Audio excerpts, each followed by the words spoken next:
The supreme, profound and subtle Dharma is rarely encountered in 100,000 eons. Now we hear and follow it. May we realize the Tathagata's meaning. To liberate all beings, please generate the supreme bodhicitta. We continue our study of the Udāna Sutra. We are now studying the 12th chapter of the Udāna Sutra, the chapter on the path. We will study it once today and once the day after tomorrow. Basically, we'll complete this chapter. So in this way, we are currently studying the Udāna Sutra. I've been thinking about the Udāna Sutra, or while also teaching the esoteric teachings, for the past 2 days we've been teaching Journey to the West. After finishing Journey to the West, there seemed to be a bit of time remaining, so I was thinking of introducing Taranatha's work. He composed a brief biography of Padmasambhava. It's not very long. I remember it's around 13,000 characters. I translated it last year.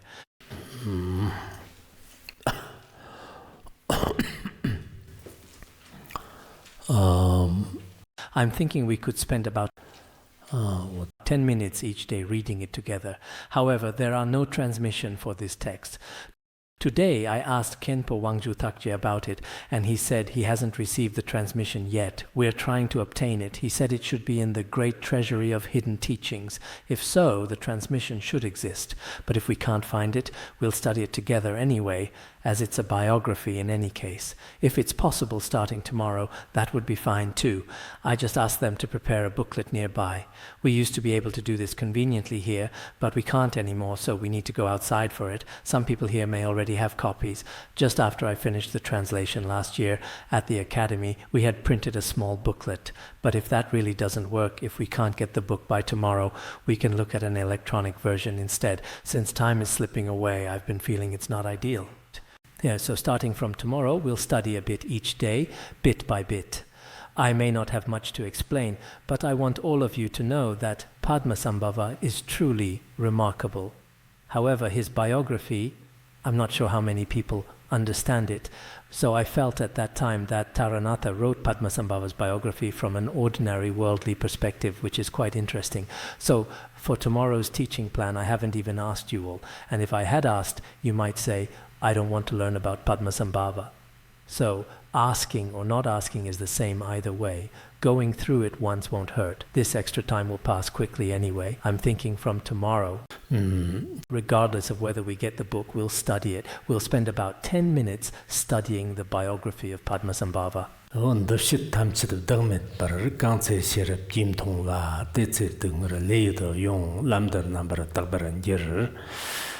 All phenomena lack a self. When will wisdom perceive this?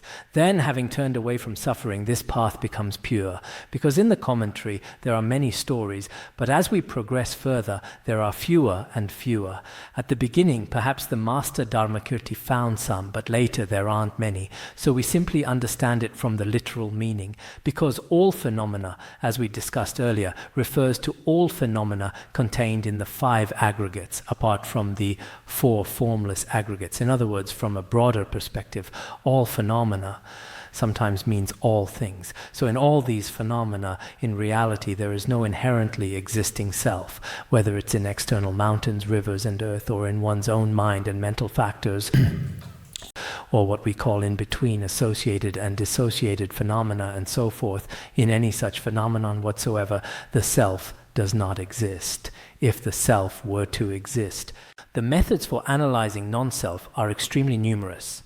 This is actually the unique characteristic of Buddhism. Many other religions in the world today basically don't establish non-self as the ultimate view. Although in texts like the Chinese Taoist Tao Te Ching tell us, it seems that in the end everything merges into the Dharma realm, a rather hidden philosophical idea. It's not very explicit. It has some depth. In most other religions, following conventional terminology, the self should exist.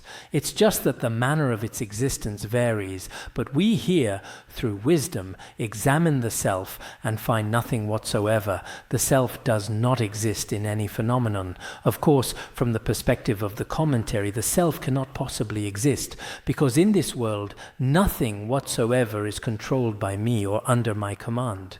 Moreover, worldly phenomena like aging and death, external things like these, don't happen the way I imagine they're controlled.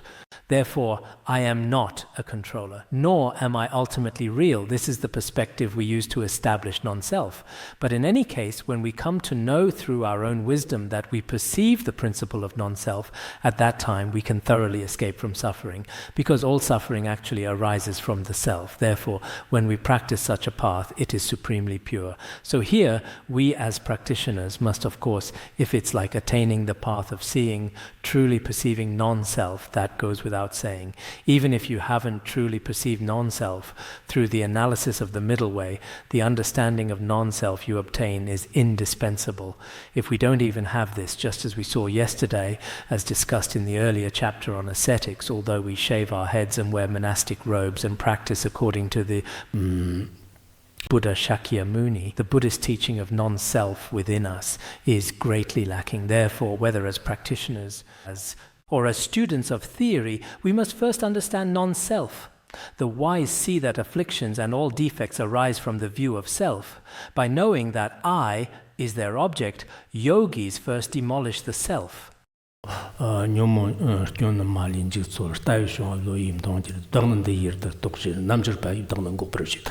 When we taught the entering the middle way at the beginning, this is exactly what it said. All defects and all faults actually arise from the view of the self. We perceive this through wisdom, so the object of my wisdom is the view of self.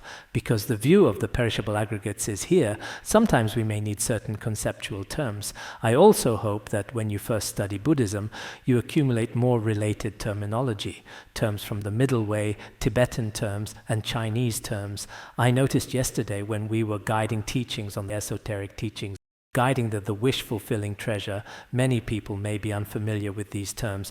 Of course, I understand if you're unfamiliar with Chinese terms, including when you take the oral Dharma presentation today. If you really can't manage in Chinese, you can answer in Tibetan. But you shouldn't be unfamiliar with the esoteric teachings in Tibetan, because over these many years, each year we have a month of esoteric teachings classes. Every class has them. They should be there. So this kind of esoteric teachings class should be, of course, yesterday I gave a preliminary understanding, but it seems that for many people, the terminology in this esoteric teachings class is not as straightforward as the Udāna Sutra.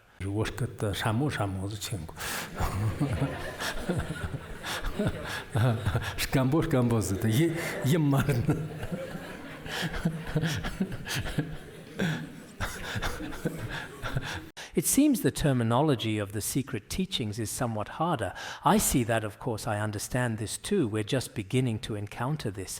But gradually I will also pray to the protector deities to grant you permission to become familiar with these esoteric teachings. And I will also ask the protectors to allow it. In that case, this becomes a karmic connection for us. Gradually, through both Chinese and Tibetan, we must become familiar with the esoteric teachings. Today, we're teaching about the non-self aspect, the emptiness aspect. These I think you here are fairly familiar with. The problem is not too great, but what I'm saying here is, as anyone at all, you must first understand the principle of non-self. This is very important. If you don't understand the Dharma of non-self at all, then practicing any Dharma presents great difficulties. So first we should know, as was just explained, the source of all worldly defects is the self and the sense of mine. Regarding the self and the sense of mine, through analysis, they cannot actually be found. We don't even need to speak of the Prajnaparamita Sūtra. Even in the Samyukta Agama it says, the self is not ultimately existent. How then could mine arise? The self is not truly existent. If the self doesn't exist, then how could my hat, my house, my cup, and so on, phenomena designated as mine, arise? They simply can't be found. Moreover, this principle of non-self, I believe many of you have studied the middle way. When we examine it through middle way reasoning, it's not particularly difficult. For instance, in texts like the root stanzas of the middle way and the entering the middle way, through the sevenfold reasoning or the fivefold reasoning, we establish the non-self of persons. In the chapter on wisdom of the way of the Bodhisattva, teeth, hair, nails are not the self. I am neither bones nor blood. And so forth, analyzing in this manner. And there's also the Nagarjuna's precious garland. The person is not earth, water, fire, wind, or space, explaining through the 5 elements, not consciousness, nor all of these. What then is the person? The so-called self, the so-called person, is not earth, water, fire, wind, not consciousness. What could I be apart from these? When we analyze the self in this manner, I believe many people will truly gain some understanding of non-self. Theoretically, we all think this is not so difficult. Theoretically, it's not too difficult. But to truly practice and realize the principle of non-self, that is indeed not so simple. But here, we've already explained that in all phenomena, the self does not exist. When I observe through my own wisdom, after observing either as taught at the stages of preparation and accumulation, I recognize non-self in a generic manner, or through the wisdom of the path of seeing, I completely eliminate all bonds and wrong views and attain the realization of non-self. At that point, it's not like our present situation where all sorts of suffering come upon us ceaselessly. Rather, in your realization, in your world, it becomes exceedingly vast. Not that mere vastness is what we seek, but within your being, you have completely severed all afflictions and suffering produced by the self and the sense of mine. Thus, the root of cyclic existence is thoroughly uprooted. So here we mainly discuss the 4 aspects of the truth of suffering.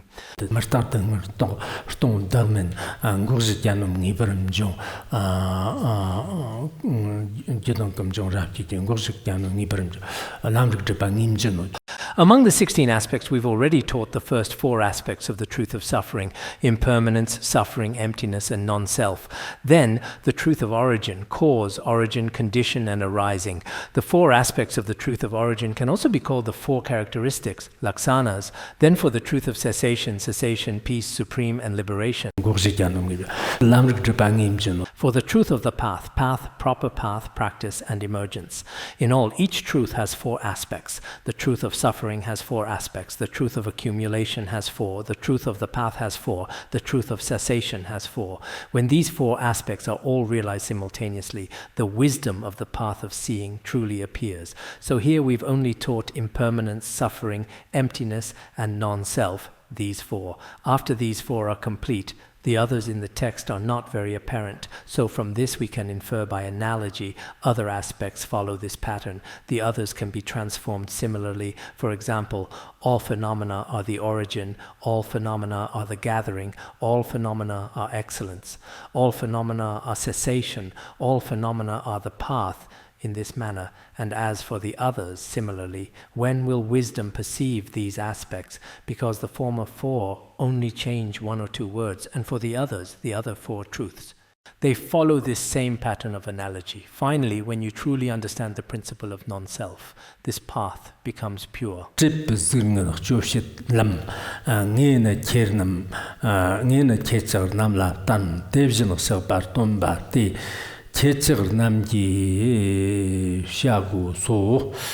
Then next it says, in the Tibetan text and the commentary, you'll notice when you look, the commentary differs slightly from the verse. There's a slight difference between the verse and the commentary. The path that eradicates the arrow of craving, I teach to you, the Tathagata is your guide, you should practice accordingly. Here, the path that eradicates the arrow of craving, in the commentary, it becomes the path that removes the arrow of craving. There's just one word difference. In Tibetan, it's the difference between sai and ju only. The rest is the same. But in the commentary, when I explain it, I'll explain this slight difference to you. What he means is, the path that eradicates the arrow of craving, I teach to you. The Tathagata is your guide. You should practice accordingly. The general meaning here is the capacity to eradicate craving and attachment. The thorn of craving in Tibetan We sometimes translate it as suffering, sometimes as thorn or barb. There are two different translations, and even in ancient texts there are different versions. So eradicating the suffering of craving or the thorn of the path, Shakyamuni Buddha says, I teach this to you. Why is it I who teaches this? Because I am the Tathagata. The Tathagata can comprehend all phenomena and has perfected self-benefit. Therefore, I can become the guide for all beings. The root and branches of all phenomena I can teach. So when I teach you in this way, you should first understand this principle. After understanding, you should practice in accordance with the Dharma, practicing genuinely and truly. So actually this sentence is quite profound. On the surface, it seems these 4 lines are quite simple. Throughout our study of the Udāna Sūtra, you all know we frequently encounter various scriptural passages here, but at that time it seems the citation is also simple. On the surface, looking just at the verses, it seems fairly straightforward. But when you explain it through the commentary, indeed every word, every line, every sentence has different depths of meaning. So in our process of study, everyone should explore from increasingly deep perspectives. The meaning is that here we must eradicate this craving. The 2 terms here both mean craving, but in the commentary it discusses ignorance and delusion, and that would be somewhat better. Otherwise, these 2 verses, one says eradicate, one says remove. Removal and eradication are both verbs, and it's not very easy to analyze. I don't know whether the verse has different interpretations later. I originally wanted to check Tianshizai's version, but I'm not sure how Tianshizai translated it. But in any case, in the Tibetan, it's all this craving. So in that case, if it's fundamentally eradicating the craving from the peak of existence down through all realms, the root of afflictions is eradicated, then this path of liberation is actually what my teacher Shakyamuni Buddha teaches to you. You, meaning all of you. It seems in the commentary it says, you are you, I teach to you. So why is it I who teaches? Because the words of all Buddhas rely on individual direct realization and complete understanding. They rely on the omniscient wisdom and the wisdom of specific aspects to completely understand the true nature of all phenomena. So in the entire world, there is no such excellent guide. The Buddha has become our guide. Now that he has become our guide, he will teach genuinely and truthfully. If he teaches truthfully, we practice truthfully. First we understand, then we practice. In this way, sentient beings gain benefit, and the Buddha is also gladdened. So I think in this current age, indeed, henceforth, everyone, no matter what identity you have, if you have the opportunity, you should use the Dharma to guide sentient beings. This is very necessary. Especially in this current age, it's particularly needed. Moreover, if we use the current various convenient methods to guide sentient beings, this is truly excellent, including that we have some teachings and lectures of great masters and high lamas, which can now become audio or video, which we can access anytime, anywhere. In the past, to rely on a spiritual friend, we truly had to cross mountains and rivers, enduring hardships. Only then could we receive teachings. Now with these masters, of course, it's very good, even if we don't have that. We can work and live while practicing at the same time. I see that some people in cities, although now they can't have collective study due to various circumstances, are doing very well studying on their own. Many of them have listened to and studied the 5 great treatises and many practices again and again. This is truly worthy of great rejoicing. In that case, actually, if you truly understand these teachings of the Buddha and your mind stream changes, even if you don't have a true spiritual guide or a Dharma teacher physically present, it's still possible. In our historical lineage, many great masters have awakened without necessarily having their teacher physically present. Look at our teacher, His Holiness Jigme Phuntsok Rinpoche. When he awakened through relying on direct introduction to the nature of mind, Maipham Rinpoche had already passed away a long time.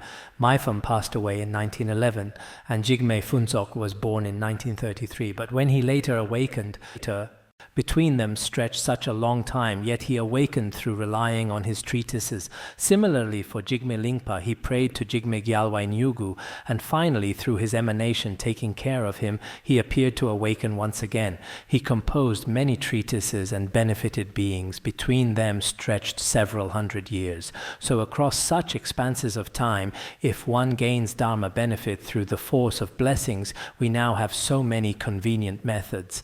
although not exactly simultaneous through some audio, through some video.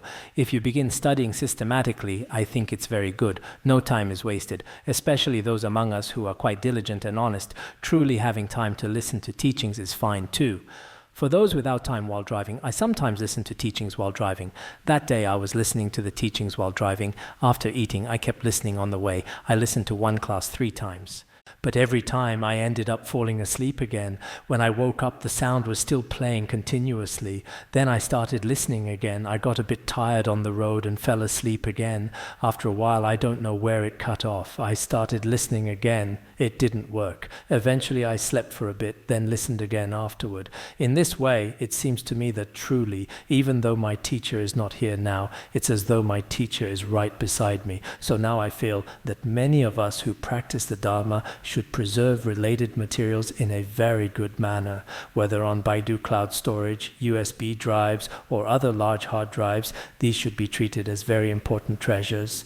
Then when you have time, when the opportunity arises, you can listen to them, including now our lamas and practitioners. It seems this awareness of preservation is not so strong. It's just make merry today, for tomorrow we may die. We should be those who worry before others worry, and enjoy only after others have enjoyed. Many of us should later learn to preserve these audios and such materials well.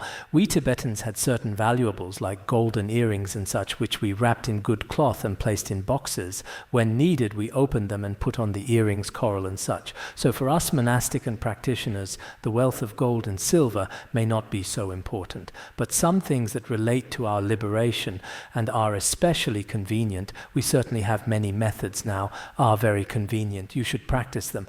After practicing, since the Buddha has already taught it, he knows it completely. After the Buddha teaches, there are truly many great masters and high lamas who also understand Buddhist teachings. We ourselves should also understand and realize this. It's important to comprehend and understand. This is very important.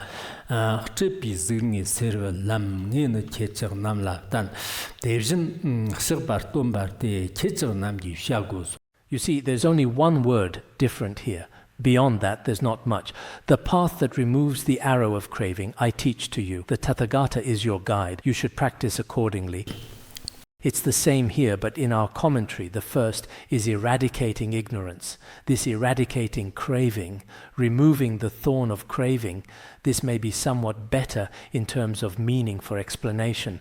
Later, the meaning is that we must remove the craving, because craving is the root of all afflictions. So this suffering and this path I teach to those sentient beings with affinity. The Buddha says, I don't teach you through miracles or through giving and making offerings. I don't teach you this way. What do I do instead? I teach the path I myself have realized genuinely and truly to you, because I am the Tathagata. In the entire world, the Tathagata is called a guide. It seems in the commentary this verse mainly concerns the Dharma. The preceding verse concerns the Buddha from these two different perspectives. But we can also say it this way. The preceding verse gives a brief statement. This one elaborates in detail. That's how it is, because here it mainly concerns the craving of the 3 realms and 9 levels, all of which are eradicated one by one. Its root is craving, so if the thorn of craving is removed, all phenomena in the 3 realms of cyclic existence are eradicated through the wisdom of the path of seeing. So I, in the process of practicing the path, have completely severed all afflictions in my mind stream. This experience and realization I now teach to you. Now that I've taught you this, you should practice genuinely and truly. For instance, someone with a bile disease who drinks medicine can recover from his illness. By the same logic, through my teachings, I remove craving-based afflictions for you. Your suffering too will be liberated. This is how the Buddha teaches. Sentient beings lack wisdom and are injured by the poison of the arrow of craving. For their sake I seek enlightenment. This is the way of all Buddhas, as taught in the Flower Ornament Sūtra. Sentient beings lack wisdom. They are greatly harmed by the thorn of craving, because in the world today, much is destroyed through craving. So if they seek to attain enlightenment, this is the Dharma. This is most important. We who seek enlightenment should first use our own wisdom to sever our craving. craving, sever our own craving, if this lacks a view of non-self or a view of emptiness, and instead we follow the methods of non-Buddhist philosophers, to sever craving is impossible. Even if you have temporarily suppressed the afflictions in your mind stream and been reborn in the formless realms, like the meditations lasting tens of thousands of years, in the end you fall back into the world and craving arises again. Finally, you cannot achieve liberation. This is also a law. So in Buddhism, what's fundamental in your mind stream is truly to have some understanding of non-self, or a view that recognizes the nature of mind. This is really not so different. If you have realization in one aspect, the others naturally follow. Through emptiness of one phenomenon, all are empty. If you realize the emptiness of one phenomenon, this is the nature of all phenomena. It's not so difficult to realize the emptiness of all phenomena. Stavar number takshi pa lambda makto janmi pe tangne zanla ani ravni te dutkin changwar pamar ji. This is very important. He discusses here that only through the practice of the path and through the gateway of emptiness can we sever the demonic obstacles of afflictions in our mind stream. This seems to be taught in the Durga Agama. There were 7 previous Buddhas. Each Buddha has a different lineage, lifespan, and number of retinue. Each Buddha emphasizes something different. Some emphasize patience, some emphasize refraining from all evil, some emphasize practicing virtue, and so on. But ultimately, all Buddhas must teach the unique Dharma of emptiness. After one's wisdom realizes the Dharma of emptiness, only then does one attain liberation. This is no different for any Buddha. So this verse mainly concerns the path of a single practice, or what we call the ultimate single path, as taught in the White Lotus, an extensive biography of the lives of Buddha Shakyamuni. This principle is very important. Pure is the view, this path alone, no other.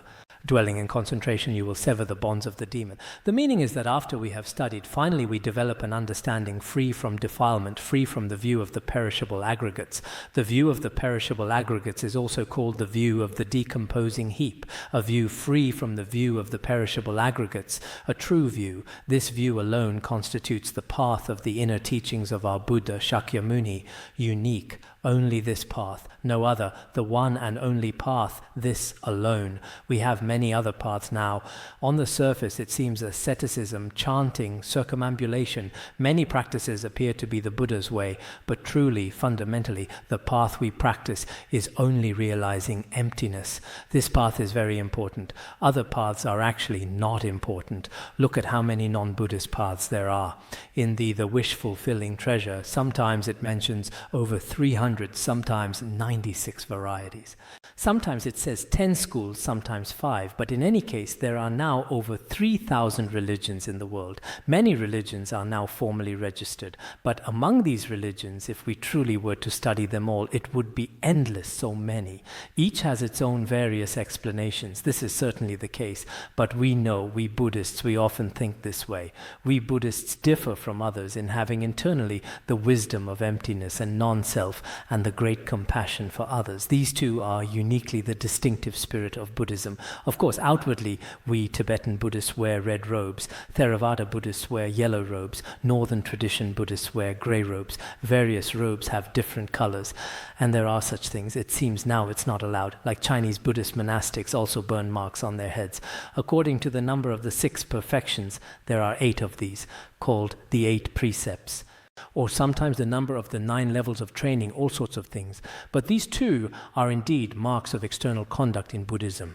But more important, in Buddhism, whether exoteric or esoteric, the path of non-self and the path of benefiting others, this is the unique path. This is very important. If this is absent, then other similar paths aren't so important. So our unique path dwells in concentrated meditation, dwelling in concentration, in the realm of emptiness and non-self, not just as the commentary also says, relying on faith or relying on some hearing of the teachings. These are external initial conditions, not something we rely on completely. Rather, we should first rely on a spiritual guide, recognize the emptiness of the nature of mind, then in such a state dwell with one-pointed, undistracted stability. In this way, you can sever the bonds of the demons of affliction. Let us look at everyone here. After a period of practice, I don't know if you practice often, My own practice is quite poor, but I know its importance. In the morning when rising or before sleep at night, at least practice emptiness and non-self or guru yoga. Truly, if this practice is absent, it seems we constantly feel we cannot truly taste the nectar of Shakyamuni Buddha's teachings. No matter how much we theorize, when our bodies are carried to the charnel ground, the vultures will eagerly eat them away. Beyond that, perhaps throughout many lifetimes we won't catch up. So if we repeatedly familiarize our mind streams with the realization of emptiness and non-self, this is truly the only path to liberation. This is very important. The Samyukta Agama also teaches, those who seek to escape suffering have only this one path. If you wish to escape from suffering, you must uniquely practice this path. What is practicing this path? It is the path of emptiness and non-self. This is the most fundamental. Of course, sometimes we may examine through external phenomena of all things, or sometimes by observing our own mind. Actually, they're just different paths. They should end up at the same destination. The goal reached is one and the same. I saw a line earlier when translating this morning. Chirtar chörum thongada, chirtar mirjem thongar tar, chirtar chörum thongada, chirtar mirjem thongar tar. The Dejan jirtin tavshe pan chötar yerpem thongmanjer. As one sees bubbles in water, as one sees mirages viewing the world thus, the Lord of Death does not see you. When I was translating this morning, I thought this verse is very good. It means just as one sees bubbles in water and one sees mirages. When a deer is thirsty, it sees mirages in a parched place. Although these appear, they don't actually exist. To view the world in this way, even the Lord of Death will not see you. It means you have attained the state of an arhat. It seems in the commentary as well, you don't even need to go to the Lord of Death's realm. You've gone somewhere else. Even the Lord of Death can't find you. No matter how hard he tries, he can't find you. So these principles are worth examining. This should be from the 27th chapter. I have now translated the verses up to the 27th chapter, chapters 28, 29, and still 5 more chapters remain. This should be completed before next year without problem. When I get up in the morning, I at least translate for an hour. This way I gradually complete it. Otherwise, there would be nothing later.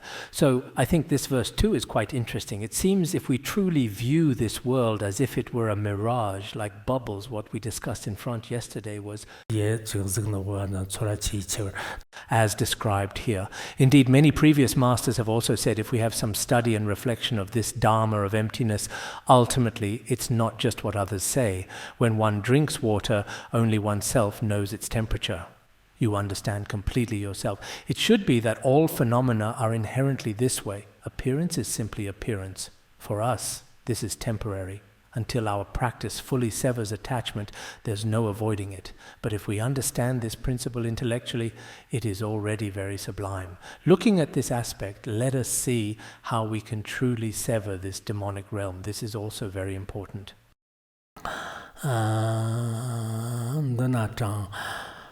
Dana Zhang Lam Dana Par Nun So La Ngang Bi Zhang Tar Zhubach Chi.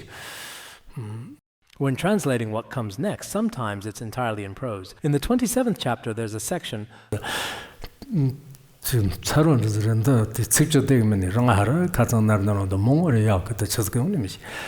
we ultimately have to convert it into verse. There's no way around it. It seems here as well. Sometimes it's like this. So we can only convert it into verse. In the 27th chapter, a considerable portion of the verses is entirely in prose. Then this prose is converted into verse, which is sometimes difficult. I haven't had time to look at your translations from yesterday. Their translations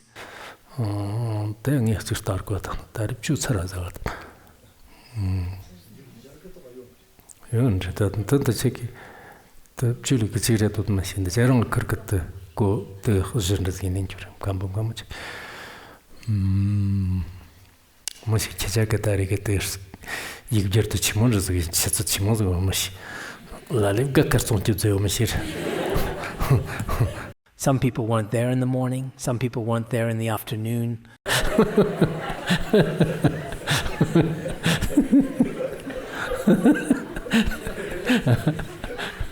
Yesterday, wasn't there a verse in the exam?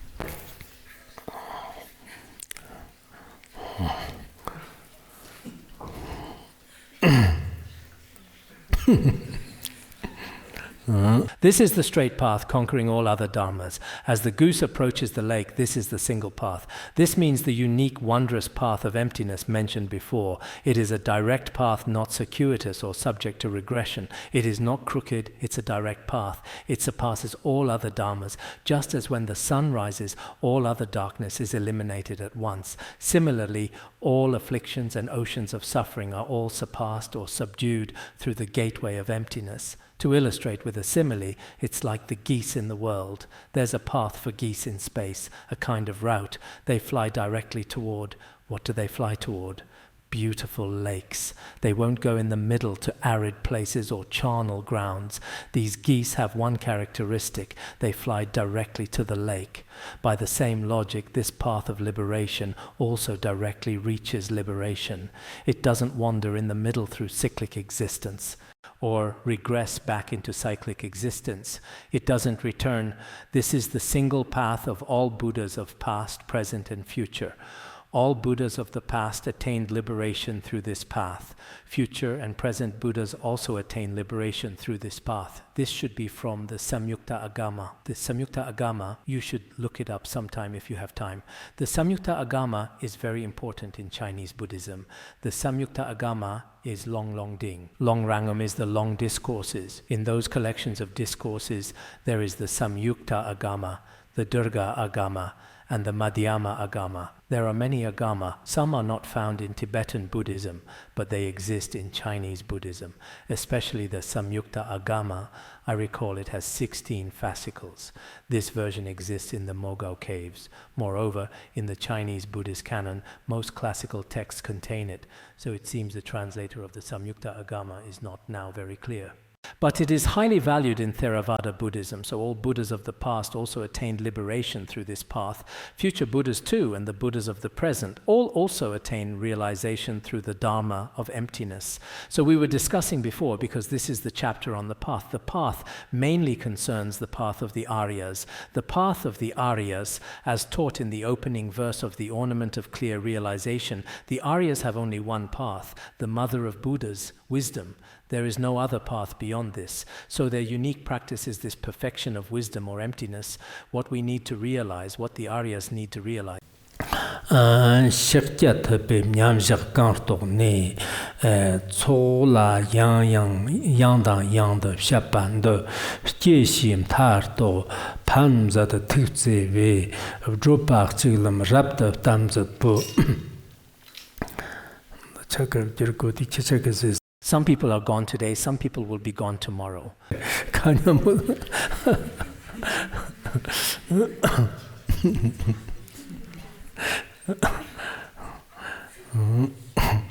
Shakyamuni Buddha attained enlightenment through meditative absorption. For the benefit of sentient beings, he repeatedly taught all beings to realize the end of birth and death with great compassion for sentient beings' benefit, teaching the single path. This means, originally, all past Buddhas, present Buddhas, and future Buddhas share the unique wondrous path. They all travel this path. But our present Buddha, called Shakyamuni Buddha, more than 2,500 years ago, entered absorption at Vajraseat in India.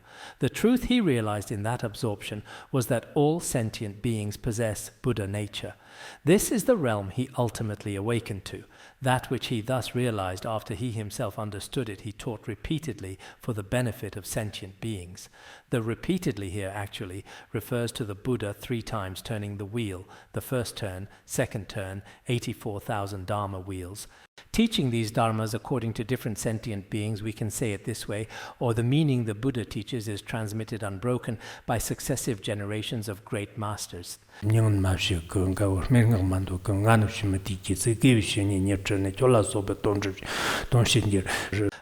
this scriptural passage we have, Ananda, do not weep. Ananda, do not grieve. In the future I will benefit you, sentient beings, through relying on spiritual guides. From this scriptural passage, actually, in the future I teach through relying on spiritual guides. So repeatedly, from the Buddha right up to now, the lineage of Buddhist teaching remains unbroken. Someone asked me before about this. Why is the lineage of Buddhism so important? How is Tibetan Buddhism? At that time I spoke like this. Sincerely from my heart I think this way. In this world today, the true practice levels taught by the Buddha have not diminished at all. Preserved completely and exactly, Tibetan areas are the principal place. Of course, other places too, I should say, Theravada countries where original Buddhism dwells and Mahayana Buddhist countries, they should have it. Although we have experienced a series of historical transformations and various situations, in reality, our Tibetan Buddhism in terms of practice levels, theoretical systems, the entire lineage of teaching, the transmission of instructions, or through relying on Padmasambhava and others, using special convenient methods to seal, then through the tradition of terma transmission and Dakini sealed transmissions and so forth. There are 6 transmissions, or as we often speak of, the Buddha's intention transmission, the Vidyadhara's indication transmission, individual ear transmission, etc. Various forms of transmission continue to this day. This transmission too is very precious. So all of us later practitioners, how the senior masters teach this way of teaching should be preserved. This is very important. When we examine nowadays, some people go directly to the verses. Beyond that, the intermediate parts. Of course, we may be right sometimes and wrong other times, but ideally, if one has good memory, even simple stories or passages can be recorded if one can preserve them. This is excellent. Among those now listening to teachings, some have recorded the teachings in text. Basically, we can't say 100%, but 70 to 80% can be recorded. When one speaks them repeatedly, one can basically express them. This kind of Dharma is very important. So this also counts as a transmission. It's also a kind of guidance method. When guiding others, we should try our best to reiterate what the previous masters taught. This way is very good. Otherwise, if a previous teacher taught something and we don't remember it at all, and then we ourselves create a new path and start teaching, perhaps what we say is right, perhaps it's wrong. So our future way of teaching is what Shakyamuni Buddha originally taught, transmitted continuously to now. There are different lineages and transmissions. For instance, there are recitation lineages, instruction lineages, various transmissions. So the Buddha repeatedly taught in this way, realizing the end of birth and death, finally understanding the end of birth and death. For sentient beings and for the Buddha at that time, he understood the end of birth and death and finally attained liberation. Because our birth and death is never ending now, when we attain the Arya's fruition, all these boundaries of birth and death are completely finished. So the Buddha at that time, with great compassion for the benefit of sentient beings, taught this single path. In the commentary, it mentions practicing at the Nairanjana river. During practice, following precisely the teachings the Buddha gave, one practices without deviation. After practicing, one gains understanding and awakening. It seems in the commentary this might refer to the Buddha or perhaps another monk meditating at the Nairanjana river. After practice, one truly has understood the end of birth and death and attained liberation. If one has attained liberation, this is actually the unique path to nirvana. This path to nirvana, the commentary mentions practicing through the 4 mindfulnesses, mindfulness of body, mindfulness of feeling, and so forth, the 4 mindfulnesses. This too is our unique path. There is such teaching. In any case, the Buddha's meditation and Dharma teaching have several distinct characteristics. First, the Buddha first realized and verified the teachings himself. He had realized himself. If he hadn't realized it himself, he wouldn't be able to teach others the Dharma. This is the first aspect. The second aspect, after self-realization, the Buddha benefits others, liberates sentient beings, because when self-benefit is perfected, he is unlike us now. Some leaders have attained their positions, and once they've obtained their position, they don't care about others, even engaging in corruption. That's not how it is. After the Buddha attained realization, he began liberating sentient beings. Then benefiting sentient beings has 2 aspects. One is direct liberation. Even while the Buddha is in meditation, through his blessings and his unique power, he constantly benefits sentient beings. There is also guided liberation, guiding sentient beings. The Buddha himself guides, including his Shravakas, Pratyeka Buddhas, and Bodhisattvas, letting them benefit sentient beings. And they pass it down generation after generation. Up to now, we continue generation after generation to liberate. Those of us here should think this way in our hearts, because human life is very short. For instance, many people here now are perhaps 30 or 40 years old. After 30 or 40, there may be 20 or 30 years with opportunity for Dharma propagation. When we reach 60 or 70, basically, propagating Dharma becomes very difficult, except for a few exceptional masters. As age increases, clearly your wisdom cannot keep up. I truly admire the wisdom of many young people. I don't know about your memory. When young, I had some memory capacity, but now, for instance, if I read a story, close my eyes for a moment, how the story goes, it seems I can't remember. As age increases, much becomes blurry. A scriptural quote I could once recite. Now, wow, I think about it. If I remember the beginning, I forget the middle. If I remember the middle, I forget the ending. Sometimes I can't remember the teaching, only remember the scene when I was reciting it. For instance, when I first came beside the candle chanting hall at the academy in a mud brick room, at that time I was very interested in study and reflection. Every time I would recite that teaching. But now I can't remember the teaching, but I remember that clay house. So sometimes reaching our age, much Dharma teaching becomes increasingly blurry in the mind, various aspects, doesn't necessarily have much power, but indeed throughout our lives we constantly understand the principles of Dharma. This is very important. If we ourselves haven't realized the essence of the Dharma, it's certainly impossible in the secular world. Buddhism originated in India, but Buddhists are 0.2% of India's population. It seems to be that way. In China, Buddhists are around 5% of the population, or something like that. If some statistics are accurate, true Buddhists might number in the hundreds of millions or over 1 billion, which isn't in the statistics. Of course, they have their own ways, including now unofficial channels to understand. Now China also says there are close to 100 million Buddhists. Perhaps this is indeed true. Now we basically can't tell who has faith and who doesn't. Moreover, some people, due to their position, basically remain hidden. But what's apparent is that in India, Hindus to this day comprise about 82%. It's their Hinduism and Brahmanism that flourish most in India. Throughout the country, most people follow their religion. Other than that, in several Buddhist countries in Asia, like Thailand, Myanmar, Laos, Cambodia, and Sri Lanka, Buddhism indeed flourishes quite well there. Besides that, there's now Bhutan, and including these places of ours now, there are still more people with faith in Buddhism. Within this, we should be careful about certain terminology usage, so I can only speak like this. And all of us now should, in the process of studying the Dharma, realize it ourselves. This is very important, but to realize it ourselves without making effort, relying only on Khenpos and Khenmoks, or relying only on others, this won't work. We ourselves, whether realizing or achieving in our own practice or having faith in this Dharma, His Holiness also said when he was in Sershul before Thubga Yijin Norbu, he very much wanted an instruction text for our esoteric teaching. One time he asked him, "Don't you want to hear an instruction text?" I haven't refused to transmit. I could also give you a separate transmission. Later it seems he did give His Holiness a transmission.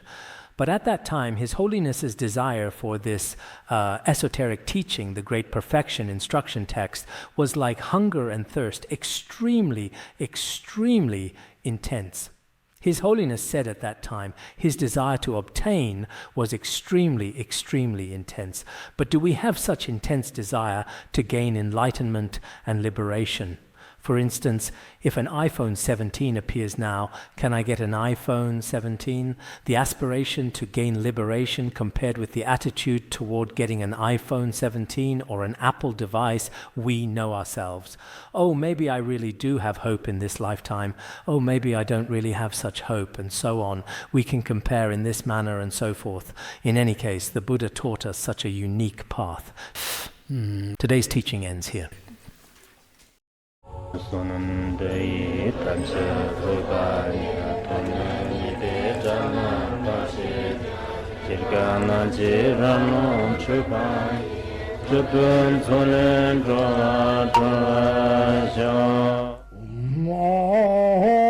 Mandarangara Badna Asadar